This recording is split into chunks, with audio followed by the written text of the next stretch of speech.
Hello દોસ્તો, આજે રવિવાર છે ને સાંજે જો રીમઝીમ વરસાદ આવી રહ્યો છે. આપણે ઘરે આવી ગયા છીએ, તો હું તમને બતાવું આપણા ઘરનું લોકેશન. જો વરસાદ પણ ધીમે ધીમે આવી રહ્યો છે. ત્યાં આપણી રિક્ષા પડી છે, આપણું ડાલું છે, આપણી ગાડી છે, અહીંયા ઇકો છે, રિક્ષા છે ને અલ્ટો છે. વરસાદ આવી રહ્યો છે અને આપણું આ મકાન જો હા 2 માળનું મકાન છે. અને અહીંયા જો બાજુમાં તલાવ છે, પાણીથી ભરાઈ ગયું છે. છેક બાજુમાં પાણી આવી ગયું છે, તમે જોઈ શકો છો. અને હું બતાવું છું હવે ઘરમાં શું કરે છે બધા, તો હું તમને બતાવું ઘરમાં જઈને. તો આપણા કાર્તિકભાઈને શું કર્યું આમ છે? કાર્તિકભાઈને ઓલાઉટ લાવ્યા છે. તો કાર્તિકભાઈ, મચ્છર ક્યારે છે રાતે? એવું એમ ને, એટલા માટે લાવ્યા છો? બરાબર.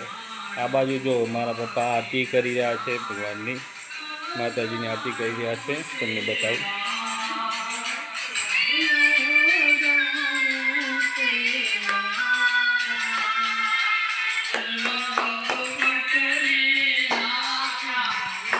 પપ્પા આરતી કરી રહ્યા છે અને પિંકી ઓલઆઉટનું સેટિંગ કરી રહ્યા છે. ભાઈ કાર્તિકભાઈ, તમે ભણી રહ્યા? હા, તો આ ઓલઆઉટ ફિટ કર્યો ને, રાતે મચ્છર કેટ છે. તો આપણે હવે ઘરમાં જઈએ. લાઇટ આપણે કર્યું નથી. આપણા મંદિર છે માતાજીનું.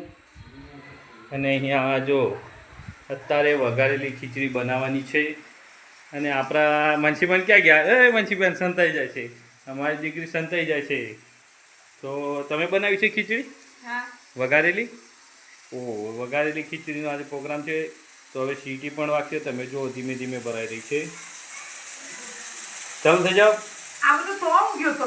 જો આ મારી મમ્મી આવી ગઈ છે. મારી મમ્મી બોલે છે. આ મારી મમ્મી બહુ ખતરનાક ખોપડીની છે. વિસનગર એનું પિયર થાય છે. જો તમે શું બનાવ્યા છે? અમે કંકોડાનું શાક. કંકોડાનું શાક બનાવી દીધું છે? ક્યાં બનાવ્યું છે? તે બનાવી, પપ્પાએ બનાવ્યું? મેં બનાવ્યું. જો કંકોડાનું શાક. જો કંકોડાનું મસ્ત શાક બનાવ્યું છે. ના તવીમાં શું છે?